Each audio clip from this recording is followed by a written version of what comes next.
আচ্ছা, তাহলে আজকে আমরা আমাদের ক্লাসের আলোচনায় ফিরে আসি।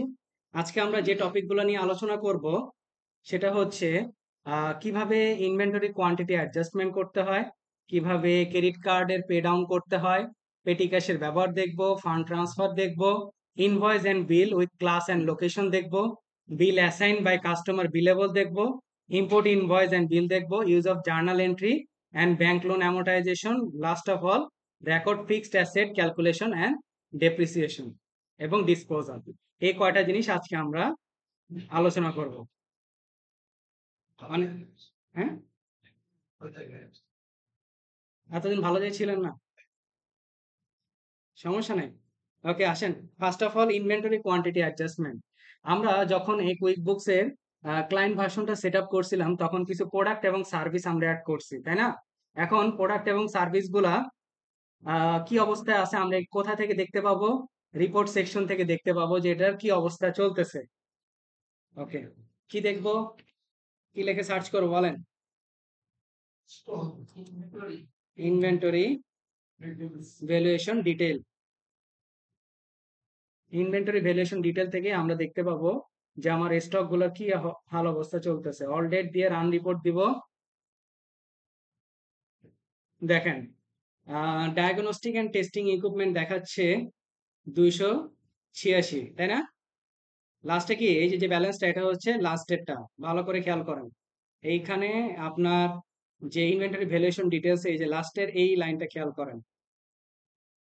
আপনার সর্বশেষ ব্যালেন্স আছে, কোয়ান্টিটি হাতে আছে হচ্ছে 286, আর এই ইনভেন্টরি কস্ট হচ্ছে 98,700। কোয়ান্টিটি অন হ্যান্ড হাতে আছে 286 এবং তার অ্যাসেটের ভ্যালু 98,700। তাহলে আমরা এবার এখান থেকে স্টক কোয়ান্টিটি অ্যাডজাস্টমেন্ট করার চেষ্টা করব কিছুটা। আচ্ছা, তারপরে কি আর 95 মার্কস আছে হচ্ছে 195টা, লাইফ সেভিং ইকুইপমেন্ট আছে 41টা, অপারেশন কিট আছে হচ্ছে 28টা, সার্জিক্যাল ইকুইপমেন্ট আছে হচ্ছে 93টা।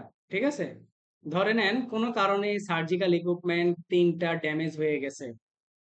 ঠিক আছে, 3টা কি ড্যামেজ হয়ে গেছে, তাহলে থাকবে কটা? 90টা। ওকে, রাইট। আমরা একটু ডুপ্লিকেট করে নিব একটু ট্যাবটাকে।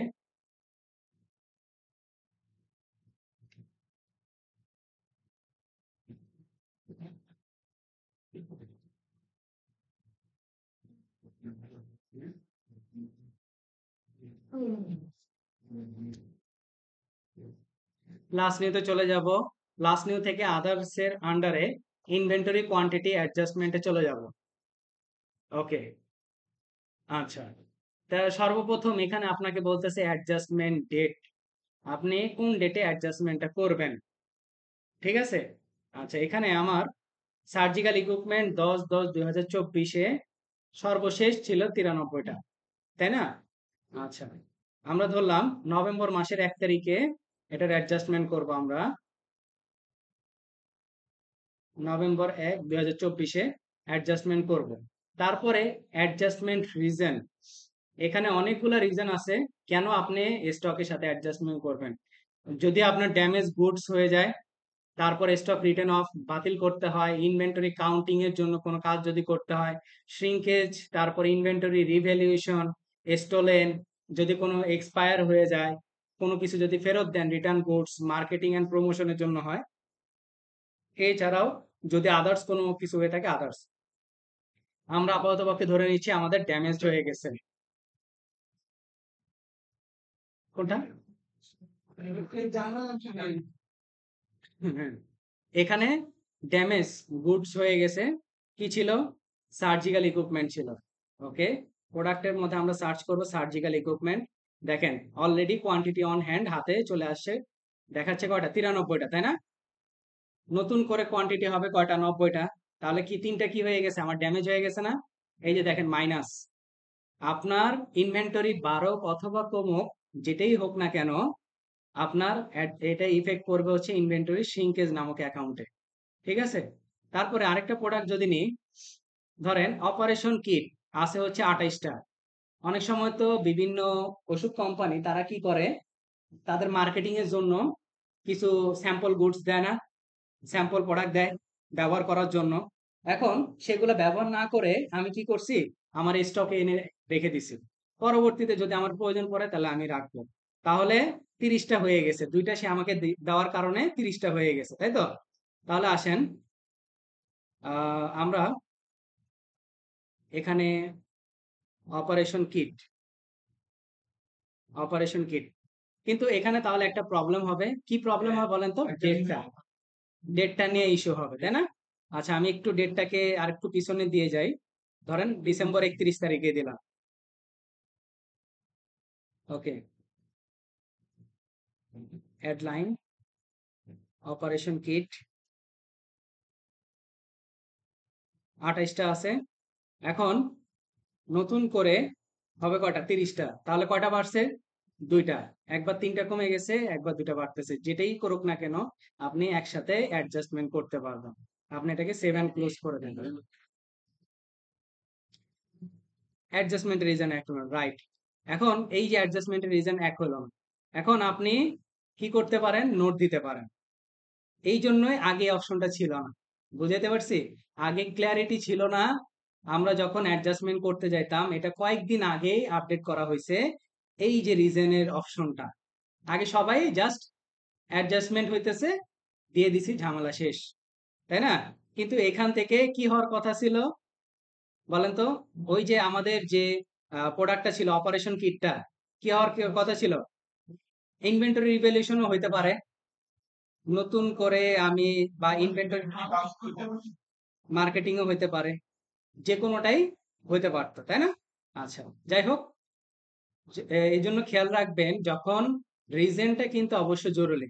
আগে যেটা রিজন জরুরি ছিল না, এখন রিজনটা জরুরি, ঠিক আছে? আচ্ছা, এখন দেখেন আপনি এটা কোথায় দেখতে পাবেন। আবার আপনি রিপোর্টে চলে আসেন, রিপোর্টে এসে রান রিপোর্ট দেন। দেখেন আপনার ইনভেন্টরি অ্যাডজাস্টমেন্ট হয়ে যাবে। এই যে দেখেন এখানে দুইটা বেড়ে গিয়ে কটা? 30টা হয়েছে। আর এখানে 3টা কমে গিয়ে হয়েছে কটা? 90টা। আপনি চাচ্ছেন আরেকটু ইনকোয়ারি করতে, আবার এখানে ক্লিক করলে আবার সে আপনার পুনরায় আমরা যে অ্যাডজাস্টমেন্টটা করলাম মাত্র, সেখানে সে আবার আপনাকে নিয়ে যাবে। কথা বুঝাতে পারছি? রিজনটা খুব বেশি ইম্পর্টেন্ট, আগে ছিল না, এখন দিতে হবে। তাহলে আমাদের কি করা উচিত ছিল? দুইটাকে আলাদা আলাদা করে অ্যাডজাস্টমেন্ট করা উচিত ছিল। জি, হ্যাঁ, ড্যামেজের রিজনে যদি একাধিক থাকে, হ্যাঁ, তখন একসাথে দেওয়া যেতে পারে। এটা একটা ভালো প্রশ্ন ছিল। ওকে, তাহলে আপনারা আলাদা আলাদা করে রিজন খুঁজে আপনাদের নিজেদের মতো করে, আপনারা তো কাজ করছেন অ্যাকাউন্টে, এখন আপনাদের অ্যাকাউন্ট আর আমি দেখতে পারতেছি না কিরকম কাজ করছেন, তাই না? অ্যাক্সেস নেওয়া পর্যন্ত দেখতে পাবো না। এখন যতক্ষণ পর্যন্ত না অ্যাক্সেস নিচ্ছি, ততক্ষণ পর্যন্ত আপনি অবশ্যই আপনার যে কোনো প্রোডাক্ট থেকে আপনি অ্যাডজাস্টমেন্ট করবেন কয়েকটা রিজন ধরে। আপনাদের নিজেদের স্বাধীনতা দিলাম, ঠিক আছে? আপনারা নিজেরা কয়েকটা প্রোডাক্ট থেকে কিছু অ্যাডজাস্টমেন্ট করবেন। কোনোটা এক্সপায়ার হয়ে যাবে, কোনোটা রিভ্যালুয়েশন হয়ে যাবে, কোনোটা স্টক আউট হয়ে যাবে, তারপর কোনোটা দেখা গেছে যে আদার অপশনে পড়বে, কোনোটা মার্কেটিং করবে। এরকম দুই একটা রিজন দেখে আপনারা অ্যাডজাস্টমেন্ট করার চেষ্টা করবেন আপনাদের যে অ্যাকাউন্টে আপনারা কাজ করতেছেন। হ্যাঁ, পারবেন। ওটাকে ক্যান্সেল করে আবার নতুন করে করতে হবে, ডিলিট করে। ওকে, এরপরে আসেন পে ডাউন ক্রেডিট কার্ড। আমরা, আমাদের কি ক্রেডিট কার্ড আছে? আচ্ছা, একটু দেখি চার্ট অফ অ্যাকাউন্টস এ আমাদের কোনো ক্রেডিট কার্ড আছে কিনা।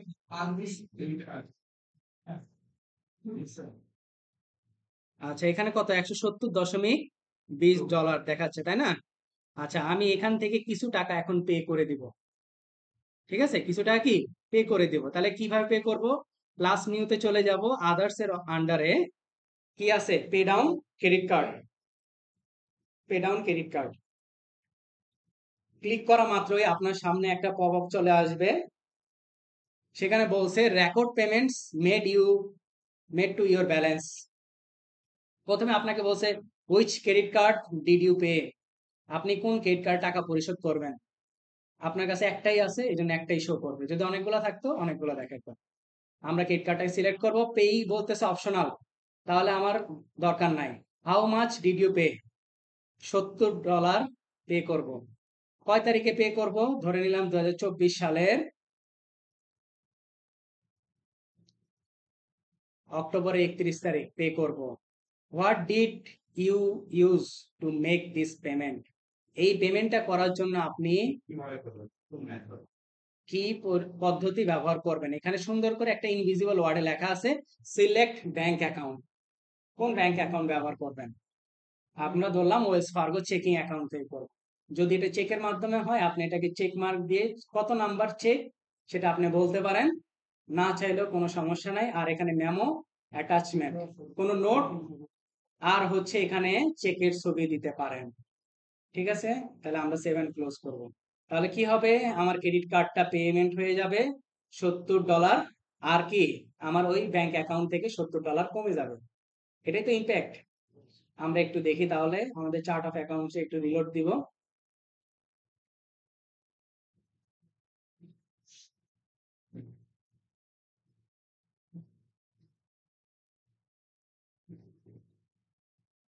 আরবিসি ভিসা কোড দেখেন 100.20। আপনি চাইলে এটার অ্যাকাউন্ট হিস্ট্রিতে ক্লিক করেন। অ্যাকাউন্ট হিস্ট্রিতে ক্লিক করার পরে আপনাকে এখানে দেখাচ্ছে ক্রেডিট কার্ড, এই যে পেমেন্ট করা হয়েছে কত, $70। ঠিক আছে, এই যে তার ব্যালেন্স 100.20। আরেকটা পাবো কোথায়? ওয়েলস ফার্গো ব্যাংক থেকে, তাই না? এই যে দেখেন $70 কি পে করে দিছে। ঠিক আছে, আচ্ছা, তাহলে এটা হচ্ছে আমার ক্রেডিট কার্ডের পেমেন্ট। আপনারা আপনাদের যে অ্যাকাউন্ট আছে সেই অ্যাকাউন্ট থেকে ক্রেডিট কার্ডের পেমেন্ট করবেন। ঠিক আছে, এরপর আসেন পেটি ক্যাশ। ভাই আগে বলে দিচ্ছি, পেটি ক্যাশ বলতে ক্লাউড অ্যাকাউন্টিং সফটওয়্যারে কোনো জায়গা নাই। ঠিক আছে, এটা হচ্ছে আমাদের ওই আগের ডেস্কটপ ভিত্তিক যে সফটওয়্যারের সিস্টেম ছিল অ্যাজ এক্সপেক্টেড। ঠিক আছে,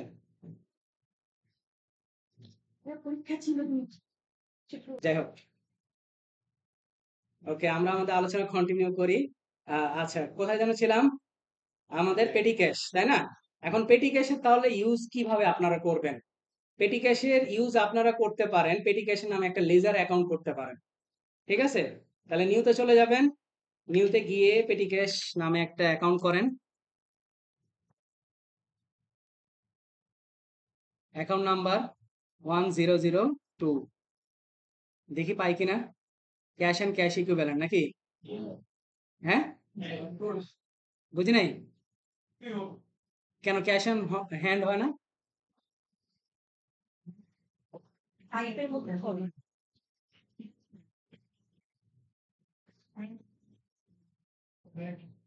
হ্যাঁ, দুইটা যে কোনো একটা, যদি কেউ দুইটাও যে কোনো একটা অল্টার করে দেয় তাতেও কিন্তু কাজ হবে, এমন না যে কাজ হবে না। দুটাই সিমিলার কাজ করবে। হ্যাঁ, ধরেন আচ্ছা ধরলাম 1000। হ্যাঁ, 1000। ঠিক আছে,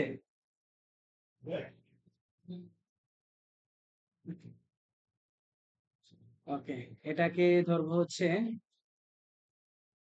জানুয়ারি 1, 2024। আচ্ছা, তাহলে এটার নামে একটা কি করলাম, আছে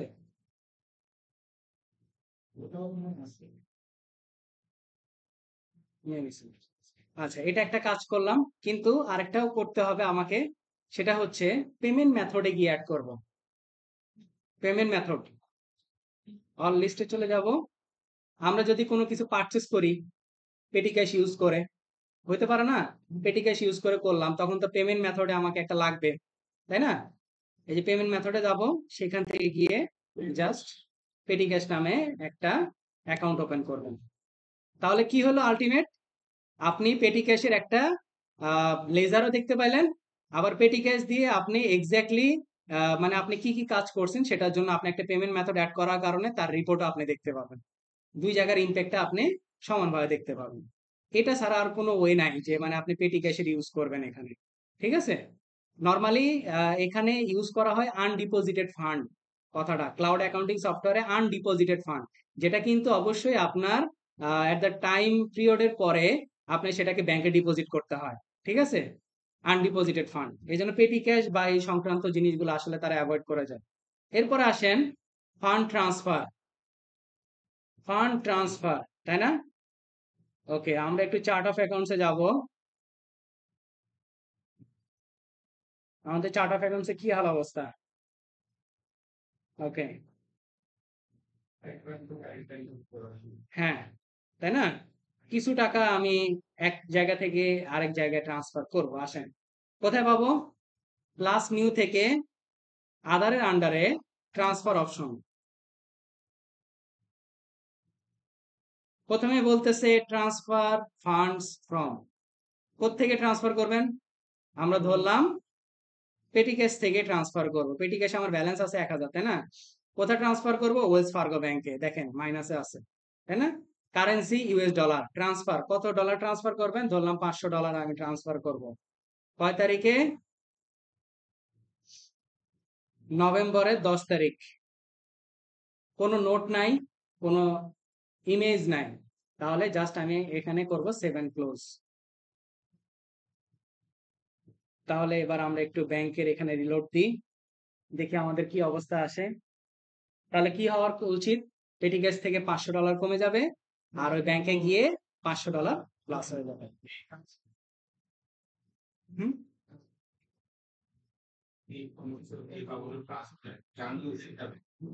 হ্যাঁ থাকবে তো, এই যে এখানেই থাকবে।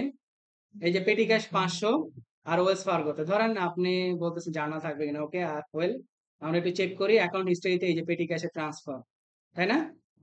আপনি এটাই ক্লিক করেন, এডিট অপশনে যান,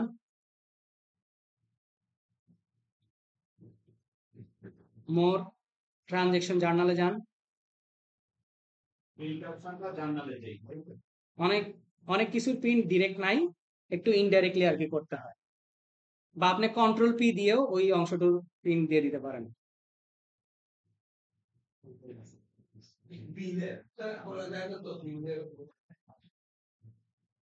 এই যে দেখেন পেটি ক্যাশ ক্রেডিট হয়েছে $500, আর আপনার যে ব্যাংকে পাঠাইছেন সেই ব্যাংকটা কি ডেবিট হয়েছে $500। ঠিক আছে, তাহলে আমার জার্নাল ওকে। আপনি এখান থেকে এই যে পিডিএফ করে নিতে পারেন, এই যে এখান থেকে পিডিএফ আকারে আপনি ইয়া করে নিতে পারেন। ওকে,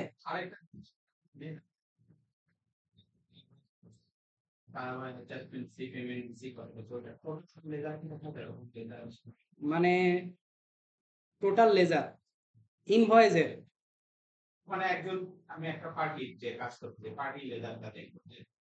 পার্টি লেজার দেখবেন নাকি কোন একজন ইন্ডিভিজুয়াল কাস্টমারের ইয়া দেখবেন? কাস্টমার স্টেটমেন্ট সেটা বলেন, কাস্টমার স্টেটমেন্ট, তাই না? আপনাদের কি কাস্টমার স্টেটমেন্টের ক্লাস আছে? এই যে 6 নাম্বার ক্লাস, ঠিক আছে? So till then we are waiting for it. Okay, আচ্ছা, তারপর আসেন invoice and bill with class and location. খুব মজাদার জিনিস ক্লাসে। আর যদি আপনি টোটাল আপনার অ্যাকাউন্ট রিসিভেবল কত আছে বা কত কি করছেন সেটার জন্য আপনি এখানে লিখতে পারেন অ্যাকাউন্ট রিসিভেবল, এই যে এইজিং সামারি বা এইজিং ডিটেলস, এটা দিয়ে আপনি দেখতে পারেন। Right, okay. তাহলে আমাদের টপিকটা হচ্ছে invoice and bill with class and location. আচ্ছা, ক্লাস এন্ড লোকেশন কই আছে? কোথাও আছে? হ্যাঁ, আচ্ছা, অল লিস্টেও তো থাকার কথা ছিল, তাই না? অল লিস্টে নাই, তাই না? অল লিস্টে নাই। তাহলে এটাকে অপশনটাকে আনতে গেলে আমাকে অ্যাকাউন্টস এন্ড সেটিংস এর আন্ডারে যেতে হবে, সেটা হচ্ছে অ্যাডভান্স অপশনে, তাই না? ওকে, অ্যাডভান্স অপশনে যাব। এই যে ট্র্যাক ক্লাস, ট্র্যাক লোকেশন, তারা একটা অন করে রাখছে, যাই হোক এটা অফ থাকে, অন করে দিব এখন আমরা। এই যে অন করে দিলাম। এখন ক্লাস এন্ড লোকেশন জিনিসটা কি সেটা আমাদেরকে একটু মানে আর কি সিম্পল ওয়েতে যদি আমরা বলার চেষ্টা করি। যখন আপনি কোনো সুপার শপে যান কোনো জিনিস কিনতে, তখন বিভিন্ন ধরনের ক্যাটাগরি ওয়াইজ থাকে। ছেলেদের জন্য একটা, বেবিদের জন্য একটা, উমেন্সদের জন্য একটা, তারপর গ্রোসারি আইটেম একটা থাকে, তারপরে হচ্ছে স্টেশনারি আইটেম একটা থাকে। এই যে প্রত্যেকটা ক্যাটাগরি, এই ক্যাটাগরি গুলো কেন করা হয়? কারণ আপনার ওই যে প্রতিষ্ঠানের ওনার সে জানতে চায় ওই ক্যাটাগরিতে তার প্রফিট অ্যান্ড লস কত হয়েছে, সে যে ওই ক্যাটাগরিটা বাজারে নিয়ে আসছে এটা কি তার জন্য কতটা লাভজনক কিনা। যদি লস হয় তাহলে তো সে সেটা রাখবে না, তাই না? অবশ্যই তো তার লাভ লস হচ্ছে কিনা সে সেটা জানার প্রয়োজন পড়ে। এমনও হইতে পারে ধরেন আমরা আগে যারা অ্যাকাউন্টিং পড়ে আসছেন, ইয়া ছিল রেলিভেন্ট কস্টিং একটা অধ্যায় ছিল। সেই রেলিভেন্ট কস্টিং এ একটা ছিল হচ্ছে শিফটিং এর একটা অঙ্ক ছিল, আমি যদি ভুল না করি দুইটা শিফট ছিল, আর একটা তৃতীয় আর একটা শিফট চালু করতে হবে যদি সেই তৃতীয় নাম্বার শিফটে যদি আমার প্রফিট হয় তাহলে আমি চালু করব, না হলে আমি বন্ধ করে দেব। এইরকম জিনিসটা ওয়ান কাইন্ড অফ, ঠিক আছে। আচ্ছা, তাহলে ক্লাস হচ্ছে এটা। আর লোকেশন, লোকেশনটা হচ্ছে আপনার সুপার শপের বিভিন্ন আউটলেট থাকতে পারে বিভিন্ন জায়গায়। এখন বিভিন্ন জায়গা অনুযায়ী সে সেগুলোকে ট্র্যাক করতে চায় যে আমার এক্স্যাক্টলি আমার যে কাজগুলো হচ্ছে সেগুলো সঠিক হচ্ছে কিনা, ঠিক আছে। তাহলে এটা হচ্ছে ট্র্যাক লোকেশন। তাহলে আমরা দুইটা অপশনকে অন করে দিব।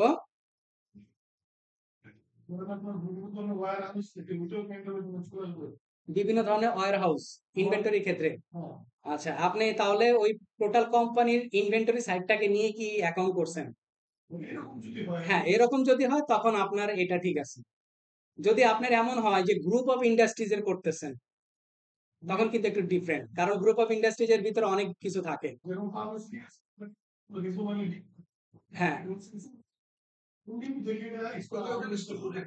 হ্যাঁ, ওই স্টোরটাই লোকেশন, স্টোরটাই লোকেশন, ঠিক আছে। মানে এটা লোকেশনের আধুনিক নাম এখন তারা ইউজ করতেছে স্টোর হিসেবে, ঠিক আছে। আচ্ছা, আমরা ডান দিয়ে বের হবো এখান থেকে। বের হওয়ার পরে এই যে দেখেন এখানে স্টোর তো আগেই ছিল। এবার তো দেখেন আর কি কিছু আছে। এই যে ক্লাস চলে আসছে না, আগে ছিল না, এখন চলে আসছে। ওকে, আপনাদের যে ফোল্ডার দিব, invoice and bill, class and location, দুইটা। কাস্টমারের নেম, তার মানে কি আপনার এটা ইনভয়েস করতে হবে, তাই না।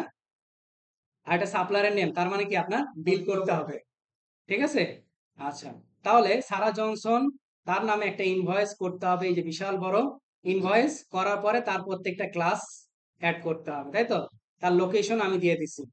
এরপরে আসেন, মাইকেল টেলরের নামে কি একটা বিল করতে হবে, তার নামে প্রোডাক্ট কোয়ান্টিটি আছে, তার ট্যাক্স আছে, ক্লাস আছে, ডিফারেন্ট ডিফারেন্ট ক্লাস আছে। তারপরে হচ্ছে লোকেশন, ঠিক আছে। আচ্ছা, আসেন এবার আমরা একটু ফলো করি। হ্যাঁ, সারা জনসন, আমরা কি করতে যাব, একটা ইনভয়েস করতে যাব। আমরা এখান থেকে ক্লাস এন্ড লোকেশন চাইলে অ্যাড করতে পারি, কিন্তু কোনো সমস্যা নাই, আমরা পরবর্তীতে গিয়েও অ্যাড করতে পারবো। দেখেন কিভাবে করব, ইনভয়েসে যাব। একটা কোশ্চেন কেউ আমাকে করে নাই, আমি মনে করছিলাম। কেন বেশি কেন যাবে?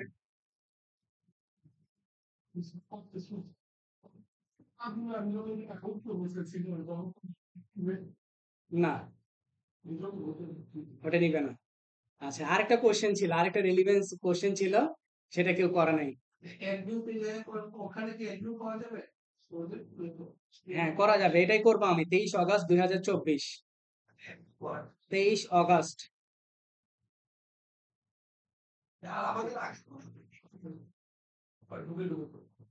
হ্যাঁ, ডায়াগনস্টিক অ্যান্ড টেস্টিং ইকুইপমেন্ট তিনটা, ডায়াগনস্টিক টেস্টিং ইকুইপমেন্ট তিনটা, তাই না।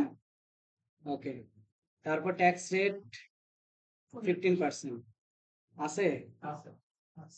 আচ্ছা, আমার কাছে তো এখানে অ্যাড করা নাই, তাই না। আচ্ছা, আপনারা ফাইল দেখে করবেন, আমি আর নতুন অ্যাড করতে যাব না, ঠিক আছে। আমি আপাতত এখান দিয়ে যাই। এবার আসেন এই যে ক্লাস, এই যে প্লাস নিউ আছে না, অ্যাড নিউ, এখান থেকে গিয়ে আমরা ক্লাস অ্যাড, এটা কোন ক্লাসের আন্ডারে, ডায়াগনস্টিক এন্ড টেস্টিং ইকুইপমেন্টের আন্ডারে দিলাম। রাইট, করতেছি আমি এক এক করে এই প্রোডাক্ট গুলোকে অ্যাড করি। লাইফ সেভিং ইকুইপমেন্ট 4টা 10%,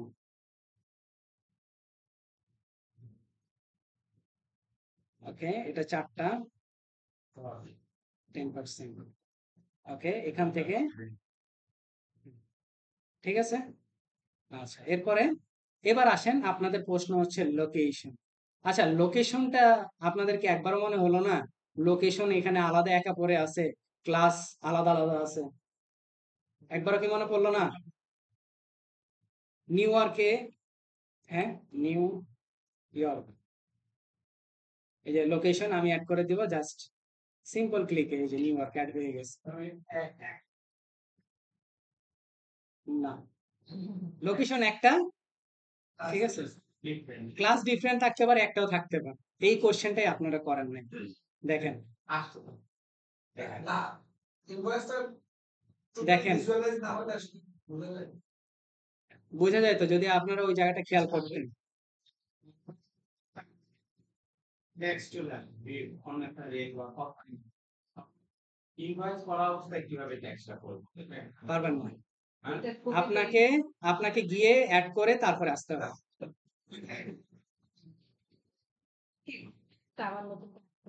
আচ্ছা, তারপরে হচ্ছে দেখেন অ্যাডভান্স অপশনে যাওয়ার পরে ক্লাস এন্ড লোকেশন একটু ভালো করে খেয়াল করেন। এইখানে একটা কথা ছিল, আপনারা কেউ খেয়াল করেন নাই। One to each row transaction, প্রতিটা ট্রানজেকশনের জন্য হবে নাকি ওয়ান টু এন্টার ট্রানজেকশন? যদি ওয়ান টু এন্টার ট্রানজেকশন দিতাম তাহলে লোকেশনের মতো ওই যে উপরে গিয়ে একটা দেখাইতো, ঠিক আছে, মানে পুরা ট্রানজেকশনের জন্য একটা দেখাইতো। আর আমি কি দিছি, one to each row transaction, মানে প্রতিটা রো এর জন্যই ট্রানজেকশনটা যে ক্লাসটা আছে সেটাকে আমি অ্যাসাইন করতে পারবো। এই জন্য এখানে উপরে বলা আছে অ্যাসাইন ক্লাসেস, মানে আমি ক্লাসটা কিভাবে অ্যাসাইন করব, পুরা ট্রানজেকশনের জন্য একটা নাকি প্রত্যেকটা রো এর জন্য আমি করতে পারবো। ঠিক আছে, থাকলে এখানেই থাকতো। কি এডিট করবেন? হ্যাঁ, পারবেন না। সব জিনিস যদি পরে এডিট করেন তাহলে আগে আর কি থাকলো ভাই? কিছু জিনিস তো আগেই করতে হয়, তাই না? কিছু জিনিস আগেই করতে হবে।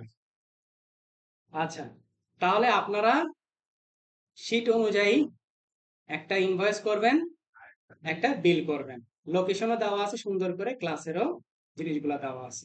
ক্লিয়ার? তাহলে ক্লাস দেই আছে ওই লোকেশনটা আমার লোকেশনটা ডিফারেন্ট করে দিবেন। লোকেশন একটাই হ্যাঁ এরপরে আসেন খুব মজাদার একটা জিনিস, বিল অ্যাসাইন বাই কাস্টমার বিলেবল। নামটা আমি এভাবে দিছি। জিনিসটা হচ্ছে আমি একজনের কাছ থেকে 10 টাকা দিয়ে একটা জিনিস কিনছি, আরেকজনের কাছে আমি 20 টাকা দিয়ে বিক্রি করছি, কিন্তু যার কাছে 20 টাকা দিয়ে বিক্রি করছি সে কিন্তু জানে না যে আমি 10 টাকা দিয়ে কিনছি। ঠিক আছে, লাভ কিন্তু এখানে কি আমার 10 টাকা, তাই না? যদি ওই ব্যক্তি জানতো, যার কাছে বিক্রি করছি সে যদি জানতো যে আমি এখানে 10 টাকা লাভ করছি, তাহলে কি সে আমার সাথে পরবর্তী তার কোনো লেনদেন করবে? বলবে যে ভাই আপনার সাথে কোনো লেনদেনই আমি আর করবো না, আপনি আমাকে ঠকাইছেন, তাই না? তো এই জন্য এই জিনিসটাকে কিভাবে আমরা ক্লাউড অ্যাকাউন্টিং করতে পারি সেটা আমরা একটু দেখার চেষ্টা করব। এটার জন্য আমরা একটা অপশন আমি আপনাদেরকে অফ করে রাখতে বলছিলাম, এখন আমরা সেই অপশনটা দেখবো। গিয়ার আইকন থেকে অ্যাকাউন্টস এন্ড সেটিংস এ চলে যাব, সেখান থেকে এক্সপেন্সে যাব, যাওয়ার পরে বিলস এন্ড এক্সপেন্স এর ডান পাশে কর্নারে ক্লিক করার পরে এই যে make expense and item billable অপশনটাকে জাস্ট অন করে দিবেন। এখানে বলা আছে markup with a default rate. আপনাকে বলা হয়েছে যে মার্কআপ মানে কি, প্রফিট। মার্কআপ মানে কি, প্রফিট। আপনি কত পার্সেন্ট প্রফিট করতে যাচ্ছেন ডিফল্ট আপনি বলে দিতে পারেন, এমন না যে এটা চেঞ্জ করা যাবে না, অবশ্যই চেঞ্জ করা যাবে। ধরে নিলাম আমি 50% করে প্রফিট করব। তারপর বাকি track billable expense item as income in a single account. আর কোনো কিছু দরকার নাই, আমি জাস্ট এটাকে সেভ করব। যে কোনো সময় আবার যে অবশ্যই এখানে ওই জন্য বলেই দেওয়া ছিল ডিফল্ট মার্কআপ পার্সেন্টেজ।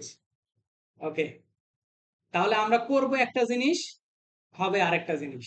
তাহলে করব কি, বিল হয়ে যাবে সেখান থেকে ইনভয়েস। এই যে আপনাদের এখানে দেওয়া আছে বিল অ্যাসাইন বাই কাস্টমার,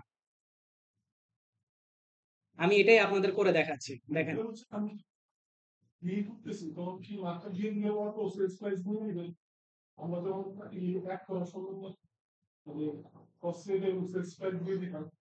না, এখানে মার্কআপ আমি বলে দিব আমি ওই প্রোডাক্ট থেকে কত পার্সেন্ট লাভ করতে চাই। এই যে দেখেন এখানে আমি বলে দিছি না, প্রত্যেকটা প্রোডাক্টে, একটা প্রোডাক্টে 50% চাই, একটাতে 70, একটাতে 65%। এই জিনিসটাকে আমরা অ্যাড করবো, মাইকেল টেলর। আসেন এটাকে আমরা একটু করে দেখার চেষ্টা করি। তাহলে আমরা সর্বপ্রথম যাব বিলে।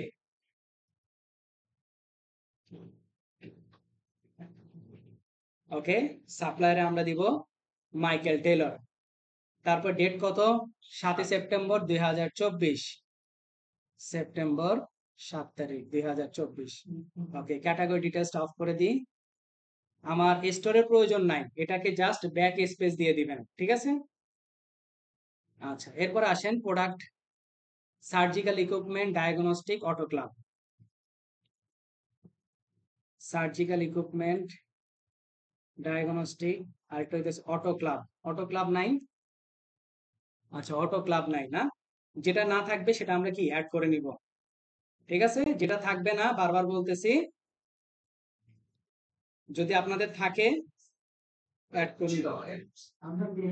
আপনারা করছেন কিন্তু আমি করি নাই, এই জন্য আমাকে অ্যাড করে নিতে হচ্ছে। আমি ইনভেন্টরি আইটেম দিব, ধরে নিলাম আমি একটা আনুমানিক ইনিশিয়াল কোয়ান্টিটি অন হ্যান্ড আমার হাতে আছে হচ্ছে 100। এটার স্টার্টিং ডেট দিব হচ্ছে জানুয়ারি 1, 2024। হ্যাঁ, আর রিঅর্ডার পয়েন্ট আমি 20টা থাকতে আবার পুনরায় অর্ডার করব। এটার সেলস প্রাইস হচ্ছে $350 করে। সেলস অফ প্রোডাক্ট ইনকাম, ওকে, কোনটা? ইনভেন্টরি অ্যাসেট এবং ইনভেন্টরি অ্যাসেট অ্যাকাউন্ট। এটা, হ্যাঁ, এখানে ক্লিক করলে আরেকটা থাকে ইনভেন্টরি আইটেম। হ্যাঁ, নরমালি ইনভেন্টরি অ্যাসেট অ্যাকাউন্টেই হিট করে আর কি, ঠিক আছে। হ্যাঁ, এটা আসলে আগে আসতো না, এখন আসে কেন জানি না, কিন্তু আগে নরমালি একটাই তার অপশন দিত ইনভেন্টরি অ্যাসেট অ্যাকাউন্ট। মানে এই যে ইনভেন্টরি সংক্রান্ত আইটেম গুলা, এটা ইনভেন্টরি অ্যাসেট অ্যাকাউন্টেই হিট করে, ঠিক আছে।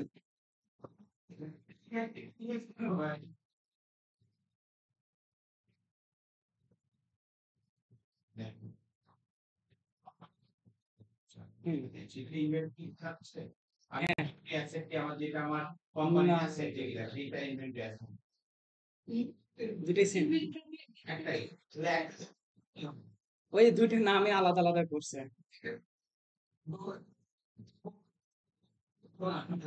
4-3-2,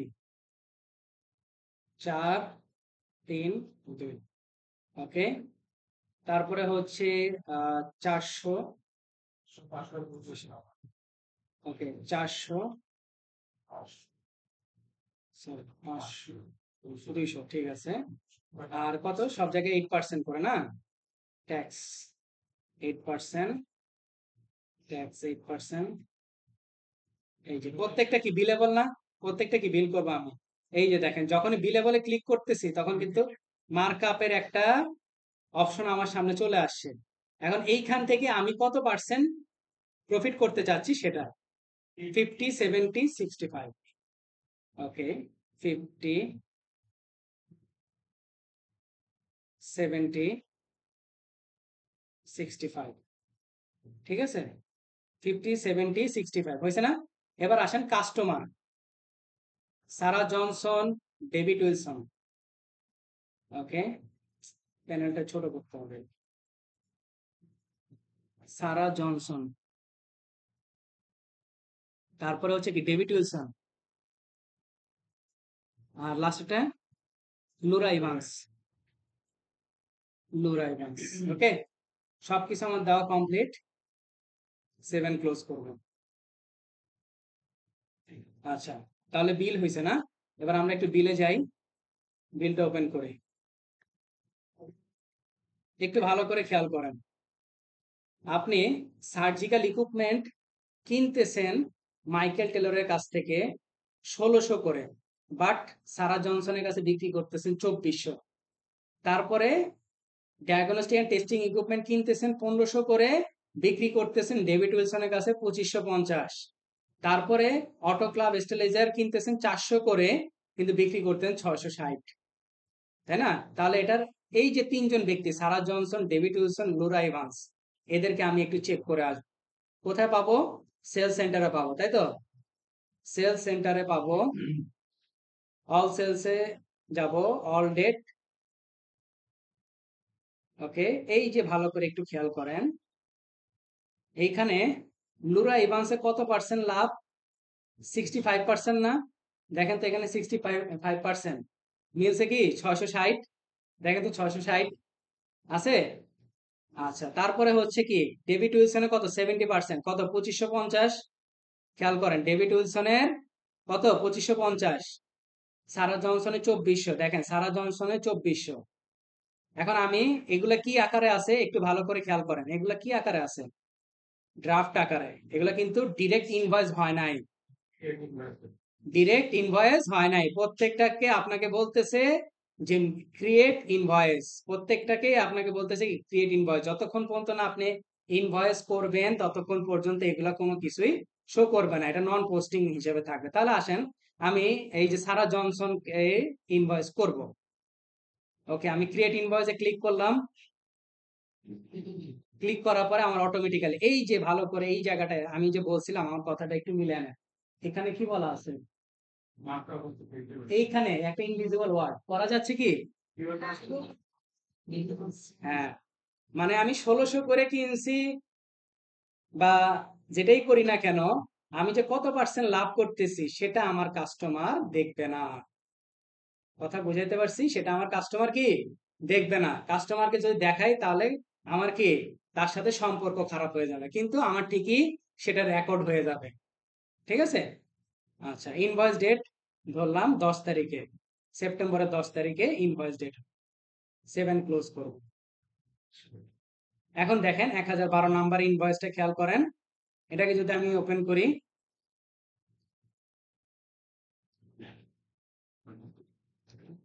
এটা এখন কি সম্পূর্ণ অংশ কি আমার ইনভয়েসে কনভার্ট হয়ে গেছে না?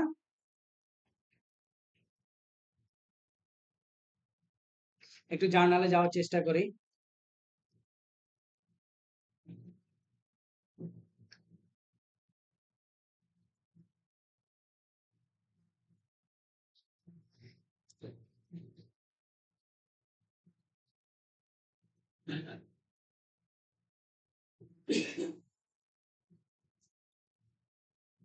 ওকে, এটা হচ্ছে জার্নাল। অ্যাকাউন্ট রিসিভেবল হয়েছে ডেবিট 2592 দিয়ে, sales of product income 1600 credit, inventory asset 2400 credit, cost of sales 2400, markup এই যে দেখেন ক্রেডিট হয়েছে কত 800। আর ওই যে ট্যাক্স ধরা হয়েছিল 8% পারচেজ ট্যাক্স, সে 192 ক্রেডিট। তাহলে জার্নাল দুইটা মিলে ডেবিট ক্রেডিটে কত 4992। ঠিক আছে? ইনভয়েসের সময় এই জার্নালটা ক্রিয়েট হয়েছে। এরপরে আপনি যখন পেমেন্ট করবেন, পেমেন্টের সময় একটা জার্নাল হবে। তাহলে আপনার এখানে কি বলছি, আমি শুধু কোনো কিছুই করতে বলি না আপনাকে, শুধু বিল করতে বলছি। বিল থেকে সেখানে কি হয়ে যাবে, ইনভয়েস গুলো হয়ে যাবে। আপনি কি করবেন, প্রত্যেকটা ইনভয়েসে কনভার্ট করবেন, কনভার্ট করার পরে প্রত্যেকটা ইনভয়েসের কি দিবেন, প্রিন্ট কপি দিবেন। প্রত্যেকটা ইনভয়েসের প্রিন্ট কপি দিবেন। অবশ্যই দেখানো যাবে। ইনভয়েসের তো কোনো সমস্যা নাই, ইনভয়েসের কোনো সমস্যা নেই। 1012, তারপরে হচ্ছে কাস্টমাইজ মাই ইনভয়েস।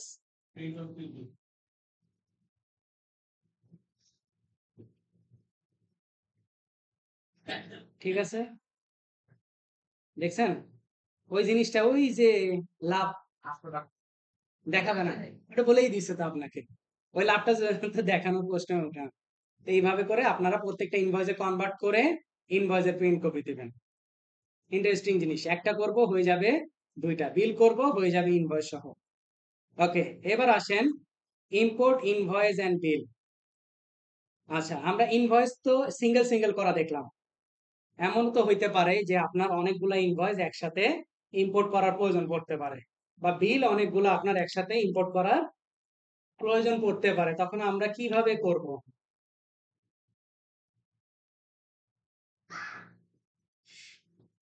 গিয়ার আইকনে যাব, সেখান থেকে ইম্পোর্ট ডাটা, গিয়ার আইকন থেকে ইম্পোর্ট ডাটা, কুইক বুকসে এই কয়টা ডাটা ইম্পোর্ট করা যায়।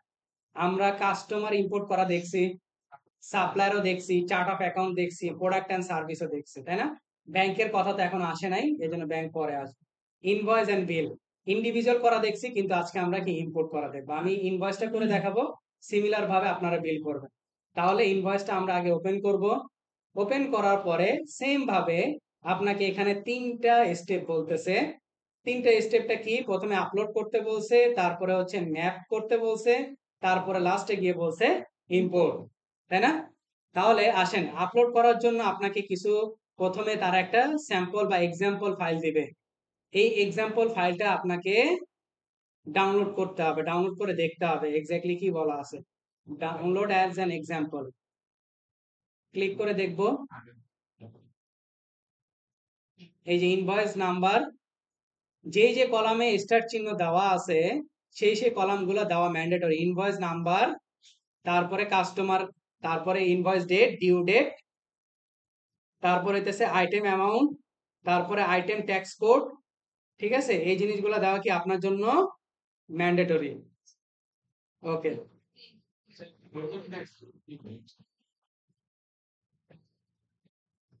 আবার ক্রিয়েট করে তারপরে ইম্পোর্ট করতে হবে। হ্যাঁ, যেটা থাকবে না সেটা আপনাকে ক্রিয়েট করে নিতে হবে। ট্যাক্স যদি না থাকে আপনাকে ইম্পোর্ট করে বা সরি অ্যাড করে দেন আপনাকে ইম্পোর্টের কাজ করতে হবে।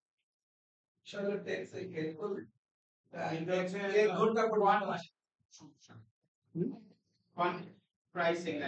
এগুলা নিয়ে কোনো ইস্যু নাই, obviously. Import invoice,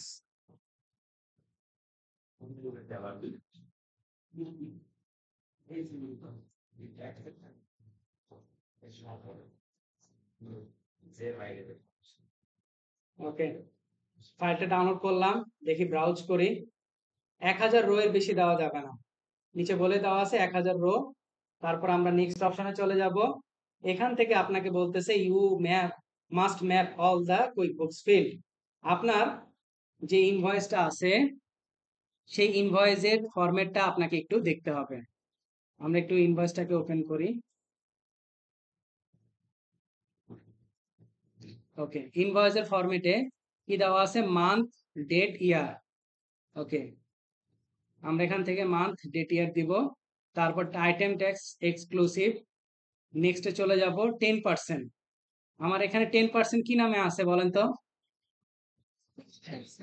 sales tax ছিল। 15% কি নামে ছিল? Purchase tax. আর জিরো রেটেড ট্যাক্স। যদি ট্যাক্স না থাকে আপনার ট্যাক্স অ্যাড করে আসতে হবে।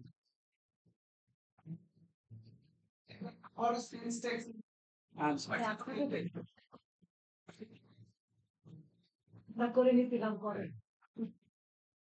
এখানে বলছে আইটেম ইনভ্যালিড। কেন ইনভ্যালিড বলাইছে? This product or service don't exist QuickBooks, মানে এই জিনিসগুলা কি আপনার কুইক বুকস এর নাই, মানে এই প্রোডাক্ট এন্ড সার্ভিস গুলো আপনার কুইক বুকস এর নাই। তাহলে আপনাকে কি করতে হবে? তারা বলছে আবার 1 নাম্বার ইয়াতে ফিরে যান। এইখানে আমরা দুইটা কাজ করব। এই যে add new contact they don't already exist in QuickBooks, যদি কোনো কন্টাক্ট নতুন করে অ্যাড করার প্রয়োজন পড়ে সে তাহলে কি অ্যাড হয়ে যাবে। Add new product and service they don't already exist in QuickBooks, যদি কোনো প্রোডাক্ট সার্ভিস এক্সিস্ট না থাকে সেটাও আমরা অ্যাড করব। নেক্সট অপশনে যাব, যাওয়ার পরে মান্থ, ডেট, ইয়ার দিব এক্সক্লুসিভ। ঠিক আছে, এখানে হচ্ছে সেলস ট্যাক্স, এখানে হচ্ছে purchase tax, zero rated tax. এই যে 5টা ইনভয়েস ইম্পোর্ট হবে, দেখি।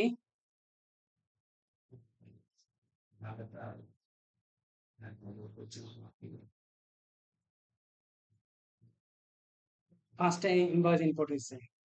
ঠিক আছে, এখন ইনভয়েস গুলো কই পাবেন? সেলস সেন্টারে গেলে পাবেন, তাই না? কত নাম্বার ইনভয়েস ছিল? 25 থেকে 29। ওকে, আমরা একটু চেক আউট করবো। এই যে 28, 27, 28, 29 আছে, তাই না? এবার একটু নিচের দিকে যাই। এই যে 25, 26। এখন প্রশ্ন একটা আছে, সেটা হচ্ছে আপনার কোন একটা ইনভয়েসে অনেকগুলা লাইন থাকতে পারে, তাই না? অনেকগুলা লাইন থাকতে পারে কিনা? কোন একটা ইনভয়েসে আপনার অনেকগুলো লাইন থাকতে পারে। এখন দেখেন আমি 25 নাম্বার ইনভয়েসে কয়টা লাইন দেখাইছি? তিনটা লাইন দেখাইছি না? এখন 3টা লাইন দেখাইছি, কিন্তু দেখেন ভালো করে দেখেন, আমি ইনভয়েসের নাম্বার, কাস্টমার নাম্বার, মানে যেই ফিল্ডগুলা ম্যান্ডেটরি সেগুলা কিন্তু আমি কি করছি? রাখতে হয়েছে। বুঝাইতে পারছি? মানে আপনি একবার লিখে পার পাবেন না, একবার লিখে পার পাবেন না, আপনাকে ওই ইনভয়েস নাম্বারও লিখতে হবে, কাস্টমারের নেমও ওইবারে লিখতে হবে, ইনভয়েস ডেট, ডিউ ডেট এগুলা লিখতে হবে। যে ফিল্ডগুলো ম্যান্ডেটরি যদি রিপিটেড হয় রিপিটেড বারই লিখবেন। দেখেন 26 এর ক্ষেত্রেও, হ্যাঁ এই যে দেখেন 27 এরটা আমি দেখাই। 27 কয়টা? 4টা না? 27 হচ্ছে 4টা। দেখেন 27 হচ্ছে 4টা। এখন এখানে 27 এর তাহলে এই জিনিসগুলা আমি কি ডাবল বার লিখছি কিনা একটু খেয়াল করে দেখেন। লিখছি? একবার লিখলেই তো হয়ে যেত, কিন্তু হবে না, তাহলে আপনার প্রপারলি হবে না। আচ্ছা, তাহলে আমরা 25-এ দেখি আমাদের 3টা লাইন কি অ্যাড হয়েছে কিনা একটু আমরা যদি খেয়াল করে আসি। 25 নাম্বার ইনভয়েসটা যদি আমি একটু ওপেন করি, দেখেন 3টা লাইন কি প্রপারলি অ্যাড হয়েছে? 3টা, 2টা, 10টা। আচ্ছা, আমি যদি একটু চেক করি, 3 2 10, 1880 20, 1880 20, তাই না? নিচে আছে একটু 10 আর 0 ছিল যে আপনার কোনটা? 8% হয়েছে। আর চেষ্টা করতে তো 8% এখানে তিনটা 10 15 10। আচ্ছা, কেন হয় নাই? এটা সেলস ট্যাক্স কত পার্সেন্ট? 10%। তারপরে পারচেজ ট্যাক্স 8%, 15%। এই যে দেখছেন, এই যে জিনিসটা, এটা ভুল হয়ে গেছে, তাই না? এটাকে আপনার কি করতে হবে? আগে অ্যাড করে আনতে হবে। এটা হইতো না, আজকে কেন হয়ে গেছে আনফরচুনেটলি। ঠিক আছে? আচ্ছা, এখানে আপনাকে অ্যাড করে দিতে হবে, আগে আপনাকে ট্যাক্স অ্যাড করতে হবে। ঠিক আছে? আপনার এখান থেকে আপনি আগে এখানে একটা অপশন ছিল যে একটা ম্যানেজ ট্যাক্স রেট নামে একটা অপশন ছিল, ম্যানেজ রেট। তখন আমরা ম্যানেজ রেটে গিয়ে তখন সেই জিনিসটাকে অ্যাড করতে পারতাম। আচ্ছা, যদি দেখি যে আমরা 15% একটা অ্যাড করি, দেখি আমাদের পরবর্তীতে আমরা এডিট করতে পারি কিনা। অ্যাডে চলে যাব, কাস্টম ট্যাক্সে চলে যাব, নিউ রেট, 15 দিয়ে new rate October quarterly cash 15 15।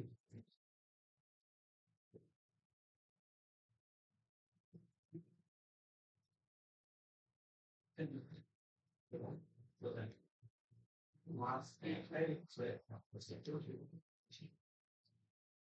নাম না না নাম একগুলো দিয়ে নিউ রেট কে আসছে, নিউ রেট আসছে। এবার সেলস প্যানেলে যাই,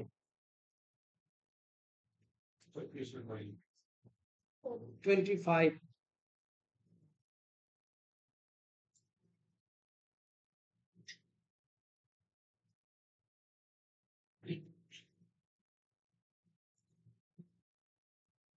এই যে চলে আসছে, দেখছেন?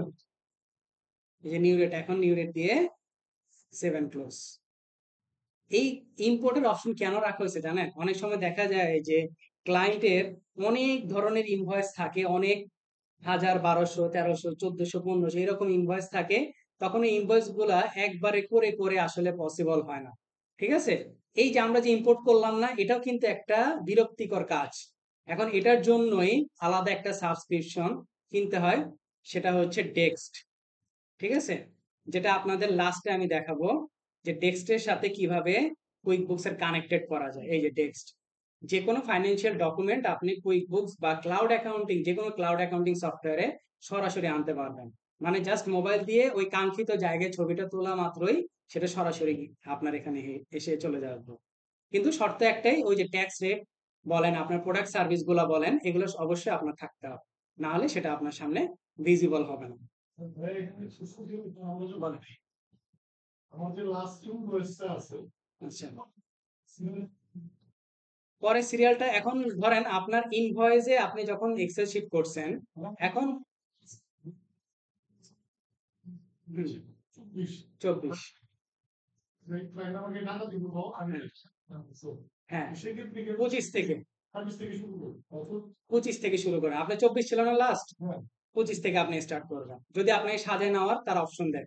আর যদি না দেয় তাহলে তো তার ইনভয়েস নাম্বার অনুযায়ী আমাকে করতে হবে, তাই না? এটা আর কি। ওভারলেপ করলে পরে না, ওভারলেপ হবে না ভাইয়া। ওই যে আমরা একটা ওয়ার্নিং এর অপশন একটা দেখে আসছিলাম না, যে যদি সেম চেক নাম্বার হয়, সেম জার্নাল নাম্বার হয়, সেম ইনভয়েস নাম্বার হয়, আমাকে কিন্তু ওয়ার্নিং দিবে। ঠিক আছে? ওয়ার্নিং দিবে আমাকে। তো আপনারা, আমি তো এভাবে ইনভয়েস করে দেখাইছি, আপনারা বিলের একটা ফাইল রেডি করবেন নিজেদের মতো করে, সাজাবেন বিল। ঠিক আছে? বিল রেডি করে বিল ইম্পোর্ট করার চেষ্টা করবেন। আস্তে আস্তে আপনাদের কাজ আসতেছে। ঠিক আছে? অনেক ফ্রি ছিলেন, এখন একটু মানে আর কি রিল্যাক্সে আসবেন। আচ্ছা, দেখেন, শিখতে হবে ভাই। কুইক বুকস গতকালকেও একটা আপডেট করছি। ঠিক আছে? তো আপডেটে তাদের শেষ নাই। এবার আসেন জার্নাল এন্ট্রি। কার কার জাবেদা দিতে ভালো লাগে? কারো জাবেদা দিতে ভালো লাগে না? অনেস্টলি বলেন, অনেস্টলি হ্যান্ড রেজ করেন যে কার কার জাবেদা দিতে ভালো লাগে। অনেস্টলি ভালো লাগে? ওকে, তাহলে সবাই মানে আর কি জাবেদা দেওয়ার জন্য প্রস্তুত হয়ে যান। ঠিক আছে, ফাইলটা আমি ওপেন করতেছি। ব্যাংক লোন অ্যামortization কত, কোন কোন মাস চলতেছে? মে। ওকে, মে মাস চলতেছে তাই না? মের অলরেডি আজকে কয় তারিখ? 9 তারিখ না? তাহলে 58 পর্যন্ত আপনার জার্নাল দিবেন। 58 ইন্টু 2 116, ঠিক আছে, 116টা জার্নাল দিবেন। আচ্ছা, তাও বাঁচায় দিছি আপনাদেরকে, দেখেন কিভাবে বাঁচায় দিছে। বাঁচায় দিছি বলছি, ঠিক আছে, আপনারা বেঁচে গেছেন। ব্যাংক লোন অ্যামortization, এখন অ্যামortization জিনিসটা কি বা ব্যাংক লোনটা কি? আপনার ক্লায়েন্টের সে তার কাজের পারপাসে সে কি করতে পারে? ব্যাংক থেকে লোন নিতে পারে, তাই না? এখন ব্যাংক থেকে লোন নিতে পারে, এখন এই লোনটাকে কিভাবে আপনি সেটেল করবেন? এখন একটা লোনের ভিতরে যখন লোনের টাকাটা পরিশোধ করা হয় তখন সেটাকে বলা হয় ইনস্টলমেন্ট, তাই না? এখন ইনস্টলমেন্টের ভিতরে দুটা জিনিস থাকে, একটা কি প্রিন্সিপাল অ্যামাউন্ট থাকে, একটা ইন্টারেস্ট থাকে। এই দুইটা জিনিস মিলে হয় কি ইনস্টলমেন্ট। দেখেন, প্রথমে এই যে শীটটা, এটা আমরা কোথা থেকে পাবো বা আপনার ক্লায়েন্ট কোথা থেকে পাবে? সে ব্যাংকের কাছে বললেই ব্যাংক তাকে এরকম একটা শিডিউল স্টেটমেন্ট সে দিয়ে দিবে, ঠিক আছে, এটার জন্য কোনো এক্সট্রা চার্জ দিতে হয় না। আচ্ছা, এখন এখানে লোন অ্যামাউন্ট হচ্ছে, আপনার ক্লায়েন্ট লোন নিছে হচ্ছে 7 লক্ষ টাকা, সরি $7 লক্ষ। লোন অ্যামাউন্ট $7 লক্ষ, 60টা কিস্তিতে পরিশোধ করতে হবে। ইন্টারেস্ট রেট হচ্ছে 6%। দেখেন 60টার পরে একদম কি হয়ে গেছে? জিরো হয়ে গেছে, ঠিক আছে, 60টার পরে একবারে জিরো হয়ে গেছে। তাহলে সর্বপ্রথম আমাকে কি করতে হয়? ইন্টারেস্টের জন্য জার্নাল দিতে হয়, তাই না? কি জার্নাল দিতে হয়? Interest expense debit, interest payable credit. তারপরে আবার ওই যে পেমেন্টের সময় গিয়ে ইনস্টলমেন্টের অ্যামাউন্টে পে করতে হয়। এখন আমি একটা কাজ করি, যে এই যে পেয়েবল যে সৃষ্টি হচ্ছে, এই যে একটা ঝামেলা, এই ঝামেলা থেকে বাঁচার আমি একটা উপায় বের করছি। এটা আমি বলবো না যে মানে আর কি একেবারে কোনো হস্তলিখিত দলিল, আমরা যারা প্র্যাকটিক্যাল লাইফে কাজ করি তারা এইভাবেই করি। দেখেন, আমরা প্রথমে ব্যাংক লোন নামে আমি একটা চার্ট অফ অ্যাকাউন্ট করব এই $7 লক্ষ দিয়ে, ঠিক আছে। আমি সর্বপ্রথম কিভাবে কাজটা করি দেখেন, ট্রানজেকশন অপশনে যাব, সেখান থেকে চার্ট অফ অ্যাকাউন্টসে যাব, যাওয়ার পরে আমরা নিউতে চলে যাব, আমরা এখানে দিব ব্যাংক লোন, ব্যাংক লোন। আচ্ছা, অ্যাকাউন্ট টাইপ কি হবে বলেন তো? নন কারেন্ট লায়াবিলিটি, তাই না? নন কারেন্ট লায়াবিলিটি। এখানে আমরা দিব লং টার্ম ডেট, দীর্ঘমেয়াদী ঋণ। আনপেইড ব্যালেন্স কত? 7 লক্ষ। আচ্ছা, এবার আপনার ফাইল কবে থেকে শুরু হয়েছে? অগাস্ট 1, 2020, তাই না?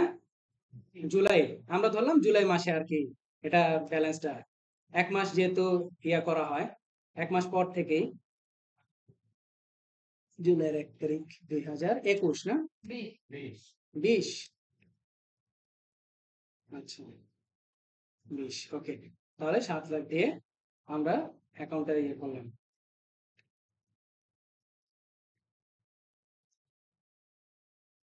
আচ্ছা, এখন এই যে ব্যাংক লোন 7 লাখ, আমি এই অ্যাকাউন্টটাকে ইউজ করে আমি জার্নালটা দিব। কিভাবে দিব আগে শুনবেন, তারপরে ডোন্ট বি এক্সাইটেড, ঠিক আছে? কোনো এক্সাইটমেন্টে যাবেন না, আগে দেখেন কি করি। আমাকে জার্নাল দিতে হবে বেসিক্যালি কোনটার? ইন্টারেস্টের জার্নাল দিতে হবে, তাই না? অগাস্ট 1-এ কি পেমেন্ট ডেট বলছি কবে? অগাস্ট 1, তার মানে কি জুলাই, জুলাই মাসের লাস্ট দিনে কি আমার ইন্টারেস্টটা ডিউ থাকতেছে, তাহলে 3,500 নামে আমি একটা জার্নাল দিব, তাই তো? আচ্ছা আসেন, কি হলো? আচ্ছা, নিউতে যাব, জার্নাল এন্ট্রিতে চলে যাব,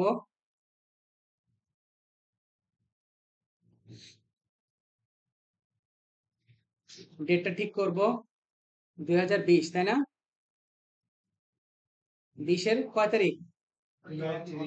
জুলাইয়ের 31 তারিখ। অ্যাকাউন্ট নেম হবে ইন্টারেস্ট এক্সপেন্স ডেবিট, কত? 3,500, তাই না? আর করব হচ্ছে bank loan credit. Bank loan credit 3,500। ওকে, ওয়েট, আমার লাস্টের ব্যালেন্সটা ঠিক থাকলেই তো হলো, তাই না? আমি কি করলাম, interest expense debit bank loan credit করলাম, মানে ব্যাংক লোনটাকে বাড়ায় দিলাম। এরপরে রিকারিং করা যাবে না পরে? আগে আমারটা শেষ করতে হবে। তারপরে জার্নাল এন্ট্রিতে যাব, অগাস্টের 1 তারিখ। অগাস্টের 1 তারিখে আমি এবার জার্নাল দিব, bank loan debit, bank loan debit, আর যে মাধ্যমে আমি পরিশোধ করতে, যে ব্যাংক থেকে, ঠিক আছে, ওয়েলস ফার্গো। আচ্ছা, এখানে ক্লিক হয়নি না, WP ওয়েলস ফার্গো। কত টাকা? এটা হচ্ছে আমার যে ইনস্টলমেন্টের টাকা, তাই তো, 13,532.96, 13,532.96, 7 ক্লোজ করব। আগে ইম্প্যাক্ট দেখাবো, তারপরে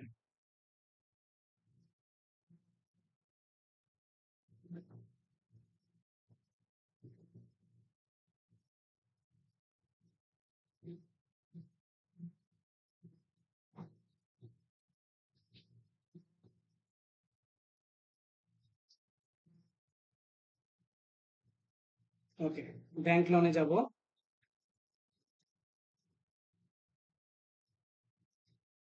এখানে অ্যাকাউন্ট হিস্ট্রিতে আমি একটু চেক করব, লাস্ট ব্যালেন্সটা কত ভাইয়া? 689,967.04, তাই না? এবার আসেন শীটে যাব, লাস্ট ব্যালেন্সটা কি মিলছে? জি। আমার তো এটাই হওয়া উচিত, তাই না? আমি তাহলে কি করলাম, এখানে পে বলে ঝামেলাটাকে এড়াই দিলাম।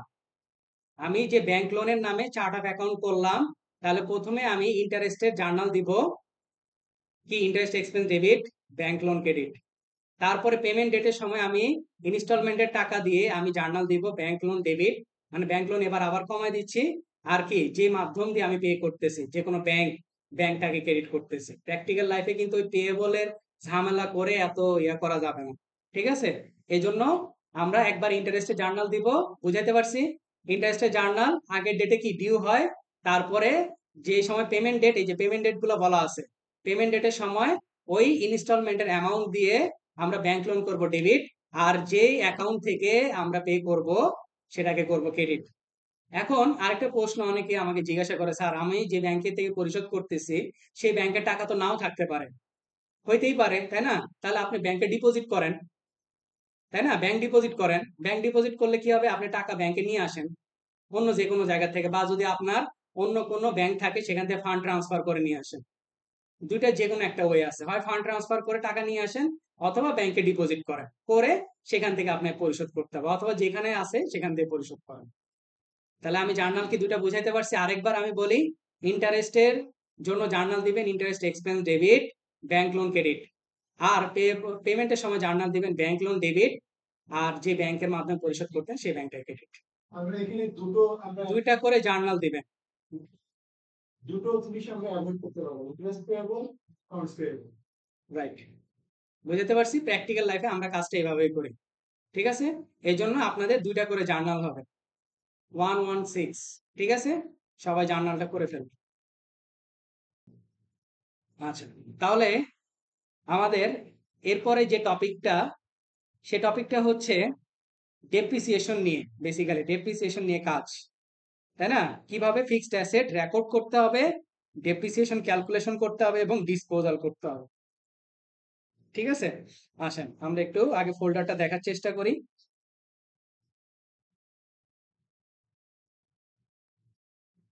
আচ্ছা, এই যেটা হচ্ছে আপনাদের ফোল্ডার,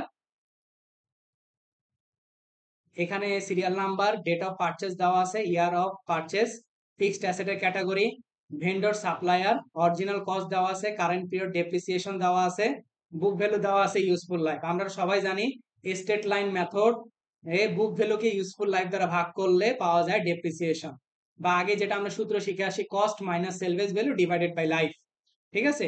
ওটাকে বলা হয় কস্ট মাইনাস সেলভেজ ভ্যালু, করলে কি হয়, বুক ভ্যালু হয়, তাই না?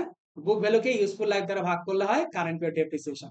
এখন প্রশ্ন হচ্ছে ডেপ্রিসিয়েশনে তো অনেক ধরনের মেথড আছে, স্ট্রেট লাইন মেথড আছে, ডাবল ডিক্লাইনিং ব্যালেন্স মেথড আছে, ইউনিটস অফ অ্যাক্টিভিটি মেথড আছে, তাই না, সাম অফ দ্য ইয়ার অ্যাক্টিভিটিস আছে, এই সকল ধরনের জিনিস। এখন এক এক প্রতিষ্ঠান এক এক ধরনের ডেপ্রিসিয়েশন ব্যবহার করে।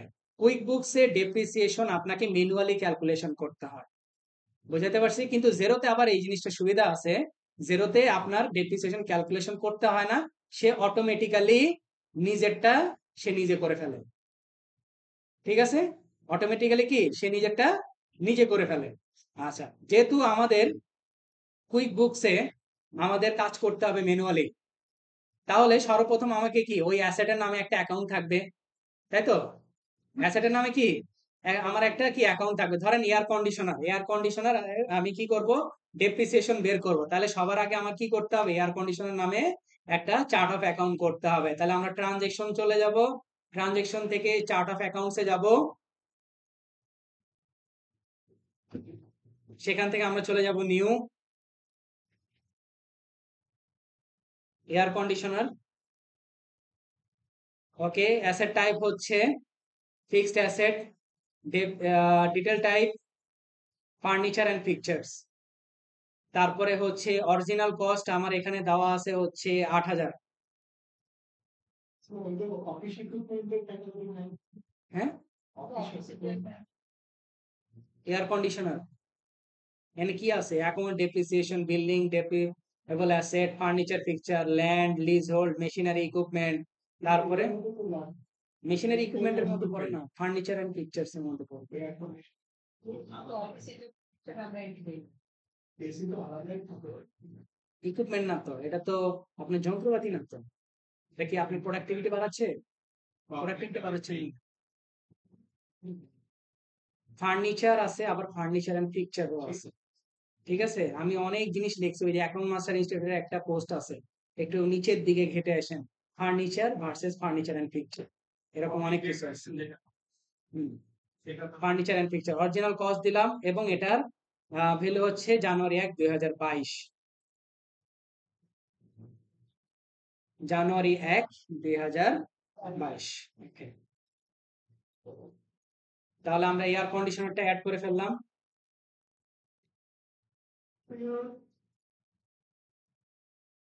এয়ার কন্ডিশনার আমার চলে আসছে।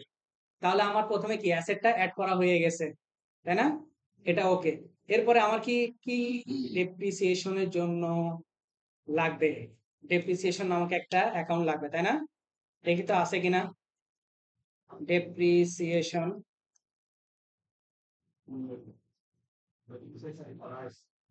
ডেপ্রিসিয়েশন এক্সপেন্স নামে একটা চার্ট অফ অ্যাকাউন্ট আছে, তাই না? এবার আসেন অ্যাকুমুলেটেড ডেপ্রিসিয়েশন। এখন অনেকে কি করে, অ্যাকুমুলেটেড ডেপ্রিসিয়েশন গুলা এক জায়গায় রাখে, কিন্তু আমি আপনাদেরকে সাজেস্ট করব প্রত্যেকটা সম্পত্তির জন্য আলাদা আলাদা অ্যাকুমুলেটেড ডেপ্রিসিয়েশন করবেন। তাহলে কি হবে, যখন ব্যালেন্স শিট করতে যাবেন তখন ওই অ্যাসেট থেকে, প্রত্যেকটা অ্যাসেট থেকে ওই অ্যাসেটের অ্যাকুমুলেটেড ডেপ্রিসিয়েশন মাইনাস হয়ে দেখাবে, জিনিসটা দেখতে ভালো লাগবে। ঠিক আছে, আর যদি অ্যাকুমুলেটেড ডেপ্রিসিয়েশন একটাই করেন তাহলে হজবরল লেগে যাবে। হচ্ছে হ্যাঁ, ফেস করা যাবে। সেটাই। এই জন্য আমরা কি করব, অ্যাকুমুলেটেড ডেপ্রিসিয়েশন নামে একটা চার্ট অফ অ্যাকাউন্ট করব। না, ডেপ্রিসিয়েশন কি নামে, এয়ার কন্ডিশনার। আচ্ছা বলেন, এটা কোন হেডে যাবে, অ্যাকাউন্ট টাইপ কোনটা হবে?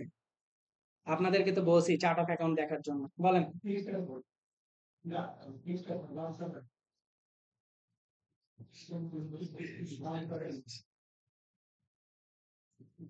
অ্যাকোমোডেড ডেপ্রিসিয়েশন শুধু এক জায়গাতেই আছে, ফিক্সড অ্যাসেটের মধ্যে, আর কোনো জায়গায় নাই।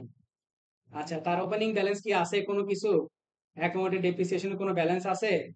নাই, তাহলে এখানে 0 দিয়ে স্টার্ট করো। 22 সালে আচ্ছা, এই যে দেখেন কেন করা যাবে না, এই যে ভাই কোশ্চেন করছিলেন সবগুলা অ্যাসেট অ্যাকোমোডেড ডেপ্রিসিয়েশন একসাথে করা যাবে কিনা, বা ওই যে সাব অ্যাকাউন্ট হিসেবে করা যাবে কিনা, তাই না?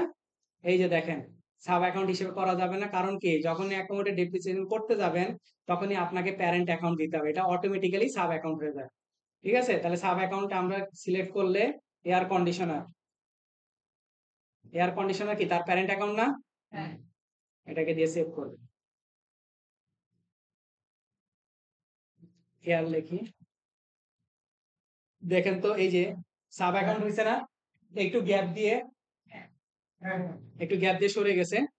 ওকে, তাহলে সম্পত্তি অ্যাড করলাম, ডেপ্রিসিয়েশন অ্যাড করলাম, অ্যাকোমোডেটেড ডেপ্রিসিয়েশন অ্যাড করলাম। আর একটা জিনিস লাগবে আমার, যেহেতু আমরা কি করতেছি ডিসপোজালও শিখতেছি, আরেকটা আমার লাগবে অ্যাকাউন্ট, সেটা কি loss or gain on disposal, তাই না?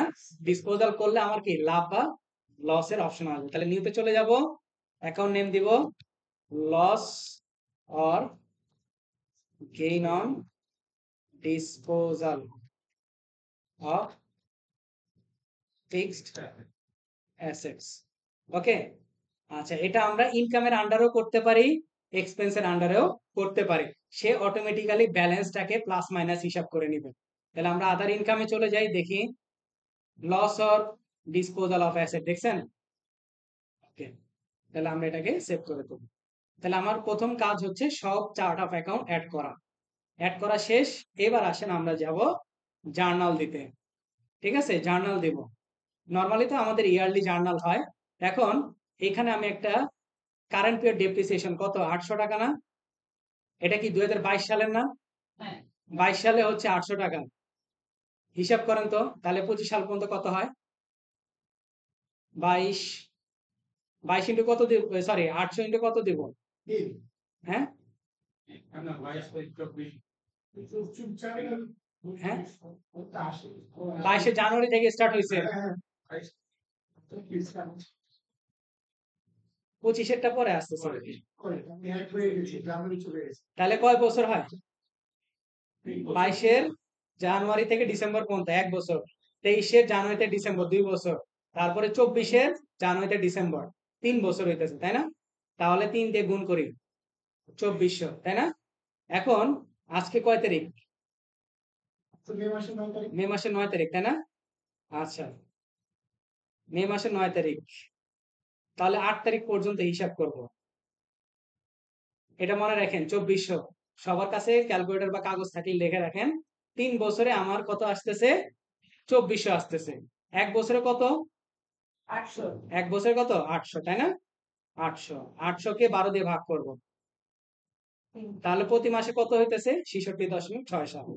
তাহলে জানুয়ারি, ফেব্রুয়ারি, মার্চ, এপ্রিল 4 মাস, তাহলে 4 দিয়ে গুণ করি 266.67 যোগ করেন। হ্যাঁ 267 লিখতে পারেন, আগে ছিল 2400, এখন 267 লিখছেন। হ্যাঁ আচ্ছা, এবার আসেন আর একটু হিসাব করি। তাহলে 8 দিনের 800 হইতেছে কত দিনের? 360, 360 তাই না? তাহলে 8 দিনে কত? 17 মানে 18 টাকা যোগ করেন। হিসাবটা কি বুঝতে পারছেন? হ্যাঁ, প্রথমে 3 বছরে বের করলাম, তারপরে 4 মাসের বের করছি, তারপরে দিনের বের করতে, তাহলে টোটাল কত হয়? 2685। তাহলে এই 2685 আমরা জার্নাল দিব তো কয় তারিখে এসে বলেন? আজকের ডেটে এসে জার্নাল দিব ডেপ্রিসিয়েশন। ওকে, আমরা চলে যাব journal এন্ট্রিতে।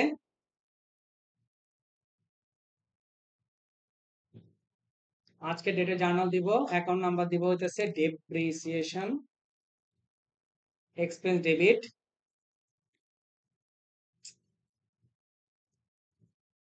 Accumulated depreciation, air conditioner, তাই না? আচ্ছা। হ্যাঁ, কত? 2600 85, 2685, 2685। ওকে, আচ্ছা, 7 ক্লোজ করব। তাহলে আমার ডেপ্রিসিয়েশন জার্নাল হলো। আচ্ছা, আমরা অ্যাসেটের কি ওপেনিং ব্যালেন্সটা দিছিলাম না? অরিজিনাল কস্ট, সেটা কি রাইট হয়েছে বলেন তো? প্রপার হয়েছে? না না, আমি বলছি যে অ্যাসেটের যে ওপেনিং ব্যালেন্সটা আনছি সেটা কি আমার রাইট হয়েছে? এই ফাইল অনুযায়ী দেখেন তো, এই ফাইলটাতে সাপ্লায়ারের নাম ছিল না? সাপ্লায়ার থাকা মানে কি, আপনি অন ক্রেডিটে করছেন না? আপনার ফিক্সড অ্যাসেট এর ওপেনিং ব্যালেন্স দেওয়ার ওই হইতেছে দুইটা। একটা হচ্ছে চার্ট অফ অ্যাকাউন্ট অ্যাড করার সময় যেটা দিচ্ছেন, সেটা দ্বারা বোঝায় হচ্ছে আপনি ক্যাশে দিচ্ছেন। সেটা দ্বারা কি বোঝায়? ক্যাশে দিচ্ছেন। আর যদি আপনি জার্নাল মেরে দিতেন যে asset debit accounts payable credit, asset debit accounts payable credit, তাহলে ওই ব্যক্তির নামটা কই লিখতেন? এই যে দেখেন নাম কোথায় লিখবেন আমি দেখাচ্ছি। নামটা লিখবেন ওই হইতেছে এই যে নেমের জায়গায়, নেমের জায়গায় ওই ব্যক্তির নাম দিয়ে দিতেন। তাহলে কি হইতো? অ্যাসেট ডেবিট হইতো, অ্যাকাউন্টস পেয়েবল ক্রেডিট হইতো। তাহলে কি আপনার ওই ট্রিটমেন্টটা কি রাইট আছে? হ্যাঁ, রাইট নাই, এক্স্যাক্টলি। ঠিক আছে, আমি কোনটা করে দেখাইলাম? ক্যাশটা করে দেখাইলাম। আপনারা তাহলে প্রত্যেকটা কিভাবে করবেন? অ্যাসেট করবেন ডেবিট, অ্যাকাউন্টস পেয়েবল করবেন ক্রেডিট। এই অ্যাকাউন্টস পেয়েবলের এই যে নেমের জায়গায় ওই ব্যক্তির নাম দিয়ে দিবেন। বুঝাইতে পারছি? হ্যাঁ, ওই ব্যক্তির নাম দিয়ে দিতে হবে। তাহলে কি হলো? আপনার সম্পত্তিও বাড়লো, একদিক দিয়ে আপনার দায়ও বেড়ে গেল। বুঝাইতে পারছি? ওয়েট, আমি এখন শেষ করি নাই। ঠিক আছে, সম্পত্তি ডেবিট আর কি অ্যাকাউন্টস পেয়েবল ক্রেডিট। ওকে, তাহলে আসেন আমরা একটু সম্পত্তিতে যাই। আমার এয়ার কন্ডিশনার কই আছে তাকে একটু খুঁজে বের করি। এই যে ৮০০০, তাই না? ওপেনিং ব্যালেন্স দেখাচ্ছে। সুন্দর করে ক্লিক করব, ডিলিট করে দিয়েছি, দেখছেন? এটাকে তাহলে কি করব? ওপেনিং ব্যালেন্স আনবো কিভাবে? ওইভাবে নিয়ে আস, জার্নাল দিয়ে। ২০২২ সালের জানুয়ারি ১, না? ২২ জানুয়ারি ১ তারিখ। জার্নাল হবে হচ্ছে এয়ার কন্ডিশনার ডেবিট আর কি অ্যাকাউন্টস পেয়েবল ক্রেডিট।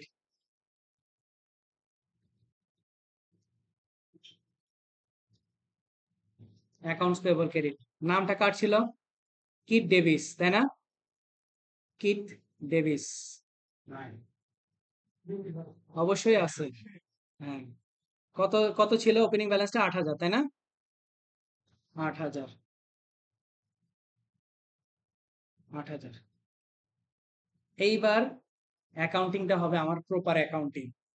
বুঝাতে পারছি? এই যে দেখেন এয়ার কন্ডিশনার, এই দেখেন ঘুরে ফিরে কিন্তু কি এটা ওপেনিং ব্যালেন্সে এসে ঢুকছে না? হ্যাঁ, ঘুরে ফিরে আমার কি ওপেনিং ব্যালেন্সে এসেই সেটা কি এন্টার হয়েছে। বুঝতে পারছি? আমরা ওইভাবে যদি করতাম তাহলে আমার একটা প্রপার অ্যাকাউন্টিং হইতো না। সেটা কি অ্যাকাউন্টস পেয়েবল নামে কোনো দায় আর থাকতো না।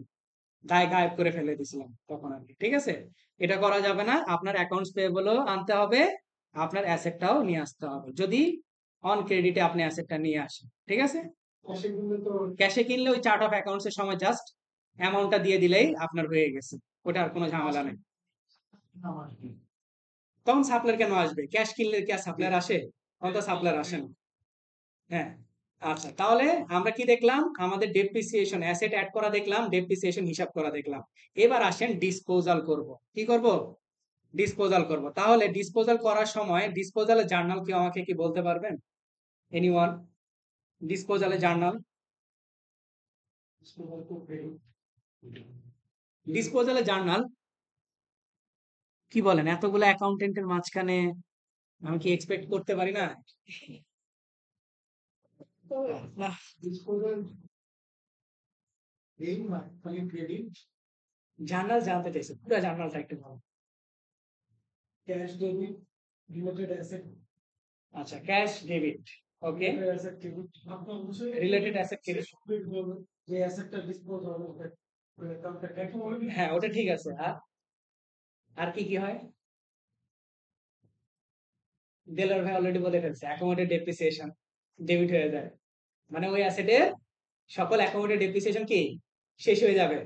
ঠিক আছে, আর যদি গেইন হয় তাহলে ক্রেডিট হবে, লস হলে ডেবিট হবে। এটাই দেখেন। এখন আমরা এটাকে ডিসপোজ করব। আমি তো ফাইলে ডিসপোজের অ্যামাউন্ট বলি নাই, আপনারা প্রত্যেকটা অ্যাসেট ডিসপোজ করবেন, কোনটা লাভ ধরে কোনটা লস ধরে। ঠিক আছে, আচ্ছা, এখানে খেয়াল করেন এয়ার কন্ডিশনার আছে কত? $৫,৩১৫। কোনো কারণে আমি এটাকে ডিসপোজ করব $৫,০০০ দিয়ে। $৫,০০০ দিয়ে আমি ডিসপোজ করবো। আসেন কিভাবে ডিসপোজ করি একটু খেয়াল করেন।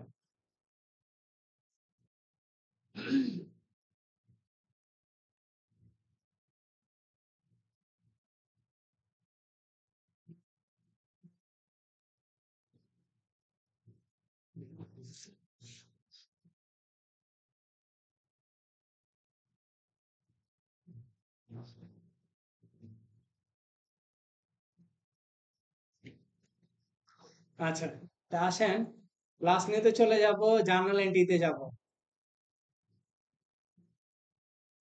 জার্নাল এন্ট্রিতে চলে যাব, ডিসপোজ করব, আজকের ডেটে ডিসপোজাল করব। আর অবশ্যই মাথায় রাখবেন যখন ডিসপোজাল করবেন আপডেট ডেপ্রিসিয়েশন দিতে হবে। মানে আগের দিন পর্যন্ত আপনাকে ডেপ্রিসিয়েশন দিয়ে ক্লিয়ার করে নিতে হবে। ঠিক আছে? কোনো ওই ঠানাই পানাই করা যাবে না, আপডেট ডেপ্রিসিয়েশন দিয়ে টোটাল ভ্যালুয়েশন হ্যাঁ আপনাকে ডেপ্রিসিয়েশন করতে হবে। তাহলে আমি কি করব, 5,000 টাকা দিয়ে ডিসপোজ করব, তাই না?